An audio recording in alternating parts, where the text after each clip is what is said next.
Mustafiz 3 over বল করেছেন, 11 run দিয়েছেন, 3 wicket নিয়েছেন, আইপিএল কর্তৃপক্ষকে আরেকবার নড়িয়ে চড়িয়ে দিয়েছেন।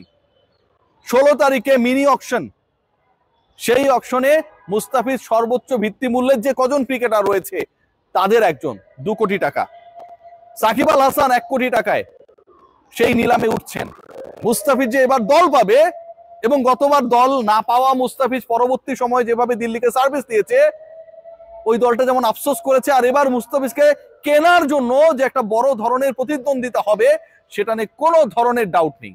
কোন দলে যাবেন পিচ, এটা হতে পারে একটা বড় আলোচনা, এবং সেখানটায় মুস্তাফিজের পরের দল হতে পারে তার সাবেক 2 দলের একটা, কলকাতা বা চেন্নাই, কারণ তাদের ঝুলিতে সবচেয়ে বেশি খরচ করার মতো অর্থ রয়েছে।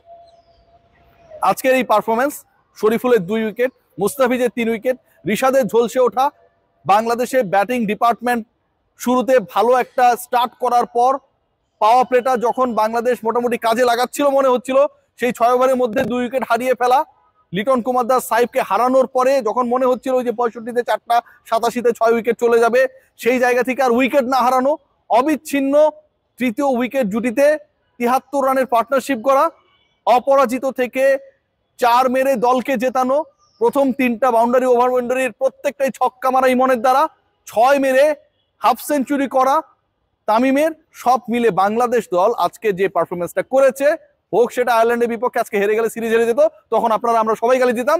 So we have to put hour hands together, তাদেরকে প্রেজেবল অবস্থায় নেওয়ার জন্য যথেষ্ট। আবারও বলবো, এই দলটাকে ডিস্টার্ব দিয়েন না। লিপু ভাই, আপনি দয়া করে ডিস্টার্ব দিয়েন না। আপনি কি ছিলেন, আপনার সময় ছিলেন, পোলাপানদের খেলতে দেন।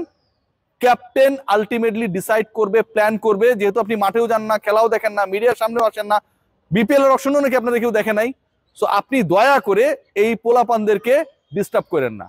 ওরা আপনার কাছে এমন না যে আপনাকে কোনো কিছু বাধ্য করে, আপনি কোনো কিছুর জন্যই বাধ্য না, আবার আপনি যা বলবেন সেটাও ফাইনাল না, কারণ আপনার উপরে ক্রিকেট অপারেশনস রয়েছে, তার অতি উপরে রয়েছে আমার অতি পরিচিত, অতি প্রিয় বুলবুল ভাই। বুলবুল ভাই, আসসালামু আলাইকুম, সবাই ভালো থাকবেন।